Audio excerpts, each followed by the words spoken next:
Today, we're going to decode the messages our hearts send us. We're diving into something called stable ischemic heart disease. Now, I know it sounds a little intimidating, but really, it's just your heart's way of telling you something's up. And understanding that language, it's absolutely crucial. So, let's jump right in. You know, it's a feeling a lot of us might have at some point. That weird pressure, that discomfort in your chest. You ask yourself, is this just, something I ate? Or is it my heart? Well, that very sensation is often the first clue your body gives you that something really needs your attention. Okay, so here's our game plan to make sense of all this. First, we're going to look under the hood at what we're calling the heart's clogged fuel line. Then we'll see how doctors actually find the kink in that line. After that, we'll get into the two-pronged treatment plan. And finally, we'll explore some of the more advanced options for fixing the flow. It's the whole journey, from symptom to solution. All right, part one. Let's get into it. I want you to imagine your heart is this incredible high-performance engine. It's working 24/7. And the coronary arteries, well, those are its fuel lines. And just like any engine, if those fuel lines start getting clogged up with gunk, it just can't get the oxygen-rich blood, the fuel, it needs to run at full power. So this brings us to the official definition of stable ischemic heart disease, or SIHD for short. And it all boils down to one simple idea: a supply and demand mismatch. Your heart muscle demands a certain amount of blood to do its job, but because the arteries are narrowed, they just can't supply enough. And this problem, it really shows up when you ask your heart to work harder, like when you're climbing stairs or running for a bus. So when does this become a real problem? I mean, what's the tipping point? Well, your body's pretty amazing at compensating, but the research shows that once that blockage, what doctors call stenosis, hits 70% or more, that's when the fuel line gets seriously kinked. Now, when you're just sitting around, it might be fine, but the second you exert yourself, blood flow just can't keep up with that demand, and that is when you start to feel it. And what is it that you feel? It's a symptom called angina. This is the classic warning light on your dashboard. Now, it's not always a sharp, dramatic pain. It can be a pressure, a squeezing, a discomfort. And it can show up in your chest, sure, but also your jaw, shoulder, or arm. The key, the real pattern to look for is this: it gets worse with exertion and it gets better with rest. It's your heart's engine literally sputtering for more fuel. Doctors have a really specific way of classifying this warning sign. If your discomfort checks all three of those classic boxes, it's in the right place, it's triggered by exertion, and it's relieved by rest, they call that typical angina. But if it only checks 2 out of the 3, that's atypical. And this little distinction is actually a huge clue for them in figuring out what's really going on. So, you've got the symptoms. The warning light is flashing. The next big question is, how do doctors pinpoint that exact kink in the fuel line? And that brings us to our next section, the diagnostic journey. This is all about getting a crystal clear picture of what's happening inside your arteries. Right off the bat, doctors have a pretty central choice to make between two main paths. On one hand, you have the CCTA. Think of this like taking a super detailed photograph of the arteries themselves. It's all about the anatomy. It's great for younger patients to see if a blockage is even there. On the other hand, you have a stress test.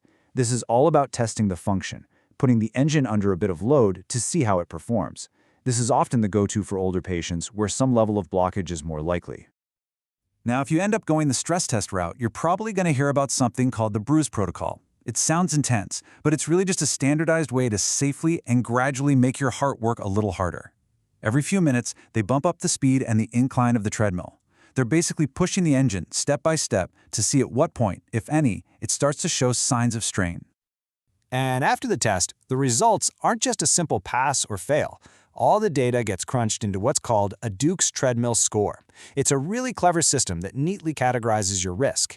If you get a high positive score, great, that's low risk, and medical treatment is probably the way to go. But if you get a low negative score, that suggests high risk, and your doctor is probably going to want to get a direct look inside with an angiogram. Okay, so a diagnosis has been made, we've found the kink, now we get to the good part, the treatment plan. And this whole thing is built around 2 equally important goals. Number 1, helping you live a longer, healthier life, and number 2, helping you feel better day in and day out. The best way to think about this is, goal 1 is about long-term engine maintenance. It's all the stuff you do to prevent a catastrophic breakdown down the road. Goal 2, that's about making sure the engine runs smoothly and doesn't sputter during your daily drive. You need both. Both are absolutely critical for managing this condition. So to hit that first goal of living longer, doctors have a set of proven evidence-based tools. We're talking about aspirin to help prevent dangerous clots, statins to fight that cholesterol buildup that clogs the arteries in the first place, and of course getting blood pressure and diabetes under tight control. And then there's the big one, the lifestyle change that makes a massive difference. Just take a second and let that sink in. Quitting smoking can cut your risk of a heart attack or stroke in half in less than a year. It is, without a doubt, one of the most powerful things a person can possibly do for their heart. It's an absolute game changer. Okay, now for goal number 2, feeling better day to day. This is all about managing that angina. The first-line therapy is usually beta blockers. Think of these as a way to lower your engine's idle speed, which reduces its demand for fuel. Then you've got short-acting nitrates, which you use as needed to quickly open up the arteries for fast relief. And if those aren't quite enough, don't worry, there's a whole toolbox of other options doctors can use. But what happens when all the medications and lifestyle changes just aren't cutting it? What if the symptoms are still getting in the way of your life? Well, that's when we get to our final section, the advanced options for physically going in and fixing the flow. And the term for this is revascularization. Yeah, I know, it's a mouthful, but the goal is so simple: restore blood flow. And there are 2 main ways to do this. You can either prop the artery open from the inside with a tiny little scaffold called a stent, or you can create a brand new path around the blockage with bypass surgery. So the most common procedure by far is getting a stent. It's pretty amazing how it works. A cardiologist carefully threads a super thin guide wire right through the blockage. Then a tiny balloon is inflated, which just squashes all that plaque flat against the artery walls. At the same time, that balloon expands a small mesh tube. That's the stent, and it's left behind to act like scaffolding, holding that artery wide open. Now, not all stents are created equal. You've got 2 main flavors. Bare metal stents are just that, a simple mesh. The body heals over them pretty quickly. Then you have drug-eluting stents, which are coated with a special medicine that slowly releases over time to stop the artery from re-narrowing. The only trade-off is that they take a bit longer to heal, which means you need to be on anti-clotting medication for longer. The other big option, of course, is bypass surgery. This is where surgeons create a whole new detour for the blood to flow through. But the material they use for that detour is so important. A vein from the leg will work, but look at that stat. Only about half of them are still open 10 years later. But an artery from the chest wall, it's way more durable. A remarkable 90% are still flowing freely after a decade. That choice matters. So, after all that, what are the big things to remember? First, stable ischemic heart disease is basically a clogged fuel line problem for your heart. Simple as that. Second, figuring it out means choosing between looking at the pipes with a CCTA or testing the engine with a stress test. Third, treatment is always a 2-part mission: help you live longer and feel better.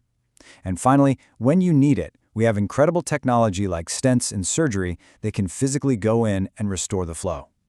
And that really brings us to the final thought here. You know, we spend so much time and energy maintaining our cars, our houses, but our heart, that's the one engine that has to run perfectly 24/7 for our entire lives with no breaks.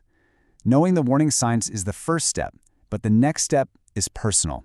It's asking yourself, what am I going to do to keep my own fuel lines clear?